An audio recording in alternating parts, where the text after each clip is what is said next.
অবশ্যই বাংলাদেশের রাজনৈতিক দলগুলোকে সরকারকে পরিষ্কার করতে হবে আওয়ামী লীগের ফয়সালা কি হবে। আমরা মনে করি 5ই আগস্ট বাংলাদেশের জনগণ আওয়ামী লীগের বিরুদ্ধে রায় দিয়ে দিয়েছে। বাংলাদেশে আর আওয়ামী লীগের রাজনীতি, এই ফ্যাসিস্ট রাজনীতির আর কোনো জায়গা হবে না, হবে না, হবে না। ফলে আমরা বলবো যে আমাদেরকে বলা হচ্ছে যে আমরা নাকি নির্বাচন পিছানোর রাজনীতি করছি।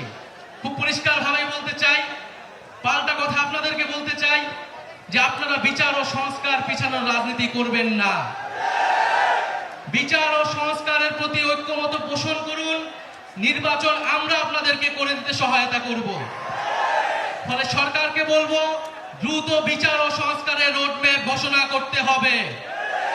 কত দিনের মধ্যে কোন প্রক্রিয়ায় আমরা দৃশ্যমান বিচার কার্যক্রম দেখতে পারবো এবং দৃশ্যমান সংস্কার আমরা বাস্তবায়ন করতে পারবো, সেটা সুস্পষ্ট রোডম্যাপ অবিলম্বে ঘোষণা করতে হবে। এবং আমি বলবো যে এই বাংলাদেশে আমাদের প্রধান উপদেষ্টা ডক্টর মোহাম্মদ ইউনূস, তাকে আমরা আমন্ত্রণ জানিয়ে, আহ্বান জানিয়ে সরকারের প্রধান উপদেষ্টা করেছিলাম। অন্যান্য উপদেষ্টাবৃন্দ রয়েছেন, সেনা প্রধান রয়েছেন, তারা প্রত্যেকেই কিন্তু কমিটমেন্ট দিয়েছিলেন যে মানুষের জানমালের নিরাপত্তা এবং বিচারের দায়িত্ব তারা নিচ্ছেন। ফলে এই কমিটমেন্ট থেকে কিন্তু তারা দূরে সরে যেতে পারবেন না। জনগণের সামনে কিন্তু তাদেরকে দাঁড়াতে হবে। ফলে আমরা কিন্তু কড়ায় গন্ডায় জবাবদিহিতা নিব যে আমাদের বিচার কতটুকু আদায় হলো, আমাদের সংস্কার কতটুকু আদায় হলো।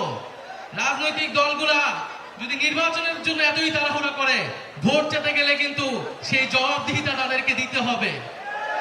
ফলে আমি বলবো যে বাংলাদেশে যে ঐক্যমত প্রতিষ্ঠিত হয়েছে, আমরা সেই ঐক্যমত ধরে রাখতে চাই।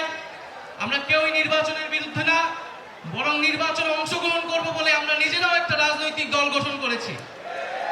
কিন্তু আমরা বলছি যে বিচার, সংস্কার এবং নির্বাচনের ক্ষেত্রে আমরা বলেছি গণপরিষদ নির্বাচন। কারণ এই জুলাই গণঅভ্যুত্থানের মধ্যে দিয়ে এই সংবিধান, এই ফ্যাসিস্ট সংবিধান অকার্যকর হয়েছে, ব্যর্থ প্রমাণিত হয়েছে। মানে জুলাই গণঅভ্যুত্থানকে একটি সাংবিধানিক স্বীকৃতি দিয়ে একটি নতুন একটি সংবিধান এই জাতিকে আমরা উপহার দিয়ে যাব ইনশাআল্লাহ। বলে আজকে আমি আর কথা বলাচ্ছি না, আমি রাজপথে এসেছি আপনাদের কথা শোনার জন্য, আপনাদের দাবিগুলো আদায় করার জন্য। আমাদের দেখা হবে, কথা হবে, আর আমরা সবাই যার যার জায়গা থেকে আইন শৃঙ্খলা বাহিনীকে সহায়তা করব। আমরা কেউ নিজেরা আইন হাতে তুলে নিব না। কোনো ধরনের মব তৈরির যে রাজনীতি, যে অপচেষ্টা চালানো হচ্ছে, বাংলাদেশকে, আমাদের ধর্ম ইসলামকে নেতিবাচকভাবে উপস্থাপনের চেষ্টা, ষড়যন্ত্র অনেক গ্রুপ করছে, আমরা সেগুলো প্রতিহত করব। এবং আমরা সম্মিলিতভাবে আমাদের যে দাবি, বিচার, সংস্কার এবং গণপরিষদ নির্বাচনের মাধ্যমে সংবিধান, সেটি আদায়ে খুব দ্রুতই আবার রাজপথে নামবো।